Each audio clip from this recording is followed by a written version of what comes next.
દુનિયામાં 3 પ્રકારની સ્ત્રીઓ હોય મનોજભાઈ.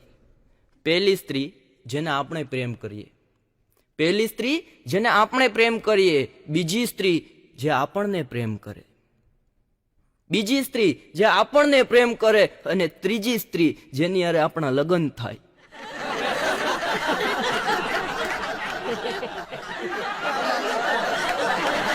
મારા મિત્રએ મને હમણાં પૂછેલું, મને કે લગ્ન થાય ત્યારે પીઠી શું કામ ચોપડવામાં આવે? મેં કીધું બકા, થોડું ઘણું વાગ્યું હોય તો એને હળદર ચોપડે, પણ આખી જિંદગી જેને મૂંઢ માર ખાવાનો જ એને લપેટા જ મારવા પડે. મારી બાજુમાં રેખાબેન રે, હમણાં એને બેંકમાંથી ફોન આવ્યો કે હાલો, કે બોલો, એ કે બેંકમાંથી બોલીએ, તો કે અહીંયા કેમ સંભળાય? કે એમ નહીં, SBI માંથી બોલીએ. કે બોલો બોલો. કે તમારે ક્રેડિટ કાર્ડ જોઈએ છે? રેખાબેન કે ના રે ના, કે મારો પતિ હજી જીવે છે. એક જણો મને કે એવો કયો ખોરાક કે જેની અસર 20-25 વર્ષ સુધી રહે? મેં કીધું ગોળ ધાણા.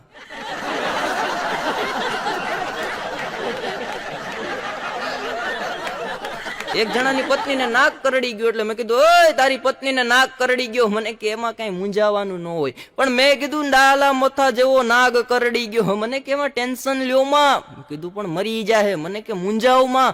કીધું પણ નાગ કરડી ગયો. મને કે એવું નથી, દર અઠવાડિયે નાગ ઝેર રિચાર્જ કરવા આવે છે.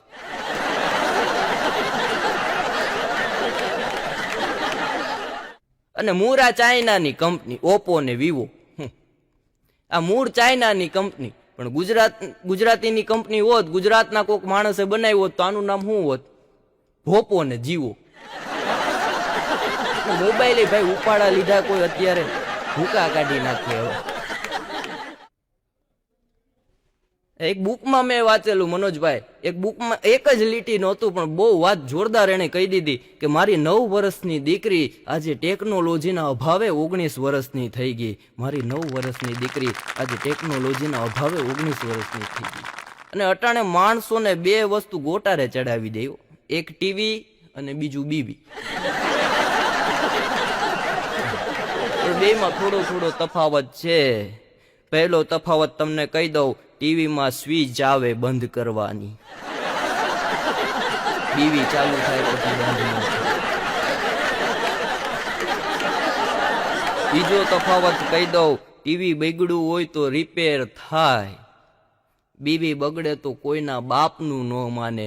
અને છેલ્લો તફાવત કહી દઉં, ટીવી વાળા સ્કીમ કાઢે, જૂનું લઈ જાઓ, જૂનું દઈ જાઓ અને નવું લઈ જાઓ. આમાં આપણે કહીએ સસરા ધુંબા ભેગા પાડી દે. ટીવી એટલે ભૂકા કાઢી નાખ્યો. અમુક ચેનલો આવે 24 કલાક ઉપાડા લે, ડ્રિંગ ડ્રિંગ ડ્રિંગ ડ્રિંગ ડ્રિંગ, ગિટાર લઈને મંડાણા જ હોય.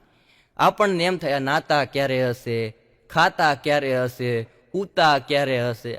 અને એમાં તો હમણાં હું સમાચાર જોતો હતો બપોર તક, અરે આજ તક, એમાં ભાઈ આવ્યા, नमस्कार आप देख रहे हैं आज तक। મહેસાણા में एक लड़की का अपहरण हुआ, देखिए 9:30 बजे। એનું અપહરણ જોવા આપણે 9:30 જાગવાનું ને? આ ટીવી ની વાત કરી. હમણાં ગામડામાં નથુભા હમણાં ટીવી લઈ આવ્યા, ભેંસ વેચીને ટીવી લાવ્યા. મેં કીધું નથુભા આ શું કર્યું? મને કે ટીવી લાવ્યો. પણ મેં કીધું ભેંસ વેચીને ટીવી લવાય? મેં કીધું ભેંસ હોય તો દોવા થાય, મને કે ટીવી હોય તો જોવા થાય. પણ મેં કીધું એમ નહીં, ભેંસ હોય તો દૂધ આપે, મને કે ટીવી હોય તો સમાચાર શુદ્ધ આપે. મેં કીધું નથુભા હજી તમે સાંભળો, ભેંસ હોય, ભેંસ વિહાય તો પાડી આવે. મને કે બટા તને નો ખબર પડે, ટીવી હોય તો દીકરાના ઘરે લાડી આવે.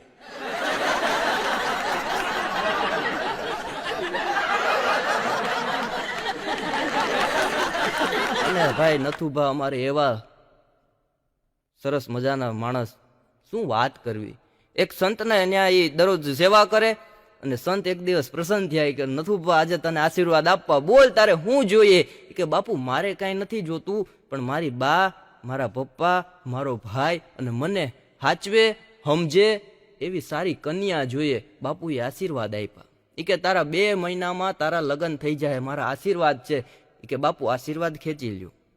એ કે કાં આશીર્વાદ આપું તને, દિલથી આશીર્વાદ આપું. એ કે બાપુ આશીર્વાદ ખેંચી લ્યો. એ કે કાં? એ કે બાપુ બધાને સમજે એ વાત મૂકો, પણ મારી મમ્મીને સમજે એવી વહુ આપો. આ ડખા બધા ત્યાંથી જ ચાલુ થાય. મનોજભાઈ હમણાં મને કહેતા, મને કે હારો કલાકાર બનવું હોય તો ગિરનાર જા, નાગા બાવાને પગે લાગી લે, આશીર્વાદ લઈ લે, હારો કલાકાર થઈ જાય. હું તો શિવરાત્રીના મેળામાં ગિરનાર ગયો અને બાપુને પગે લાગ્યો. મેં કીધું બાપુ આશીર્વાદ દે દો, સારા કલાકાર હો જો. કેસા આશીર્વાદ ચાહીએ, નિકલ સાલે. મેં કીધું બાપુ મેં ક્યાં તમારી હગાઈ તોડાવી, આશીર્વાદ આપો. મને કે એમ વાત નથી, દામુ કુંડમાં નાવા પડ્યો તો ને કપડા કોક લઈ ગયું.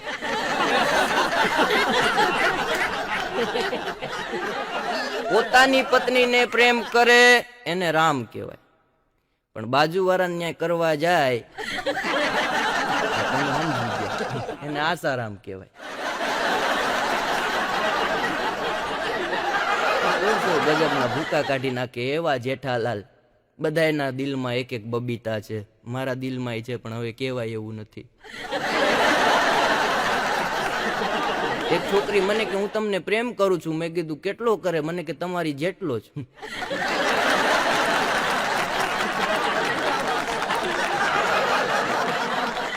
છોકરીઓ ભૂકા કાઢી નાખે ભાઈ, ભૂકા કાઢી નાખે, ભૂકા કાઢી નાખે એવી છોકરીઓ હોય. આ એક છોકરી એક છોકરાને કીધું તું મને પ્રેમ કરે છે? કે હા તને પ્રેમ કરું છું. કે કેટલો કરે? કે તું કરે એટલો. છોકરીએ ફેરવીને લાપટ મારી. કે મને એમ કે નાલાયક તું સાચો પ્રેમ કરતો હોય. પ્રેમની વાતો હું બહુ ઓછી કરું. હગાઈ થઈ ગઈ એટલે પેલા કરતો. અને ભલ ભલા પુરુષની ભૂખ મરી જાય. ભલ ભલા પુરુષની ભૂખ મરી જાય. જમતા હોય ને બાજુમાં પત્ની આવીને એટલું કહીને તમે નિરાતે જમી લ્યો, પછી મારે એક વાત કરવી છે. આલા મથા જેવું હોય તો ઢીલો કરે. આ જેટલા પુરુષો બેઠા આમાંથી 3-4 રોટલી ખાતા હોય, કોઈક 8 રોટલી ખાતું હોય, કોઈક 10 રોટલી ખાતું હોય, કોઈક 12 રોટલી ખાતું હોય, પણ એનાથી વધારે કોઈ ન ખાઈ શકે. પણ 12 રોટલી કે 10 રોટલી ખાતા હોય ને જમતા જમતા ખાલી એટલું કે ગાંડી અથાણું છે, એટલે ત્યારે એમ નહીં સમજતા કે આને શાકમાં મજા ન આવી. શાક હાવ બોગસના પેટનું છે, પણ ભળનો દીકરો કઈ શકે એમ નથી. પણ વાતળિયું વગતાળિયું આ બધી વાતો અમે થોડી બધાની ગોતીને કરીએ. બાકી હું તમને મારી વાત કરીશ તો ભાઈ તમને દાંત જ આવશે. મારી હગાઈ થઈ, મારા સસરાએ મને ચેસ આપી. મેં કીધું પપ્પા આ ચેસ આપવાનું કારણ શું? મને કે મારી વર્ષોની ઈચ્છા હતી કે મારા દીકરીની સગાઈ થાય ને મારા જમાઈને હું હાથી ઘોડા આપું. પણ નથુની વાત કરતો તો નથુની ઘરવાળી કે હું મરી જાઉં તો તમારું શું થાય? નથુ કે હું ગાંડો થઈ જાઉં. એ કે તમે ગાંડા થઈ જાઓ એમ? એ કે હા ગાંડા થઈ જાઓ. એ કે તો તમે બીજા લગ્ન કરો. નથુ કે ગાંડા તો ગમે એ કરે. એક ભાઈએ મને પૂછ્યું, મને કે માં અને પત્નીમાં ફેર હું? મેં કીધું માં માથે હાથ ફેરવે ને તો વાર ઉગે, અને પત્ની જો હાથ ફેરવે ને તો નોન એગ્રીકલ્ચર.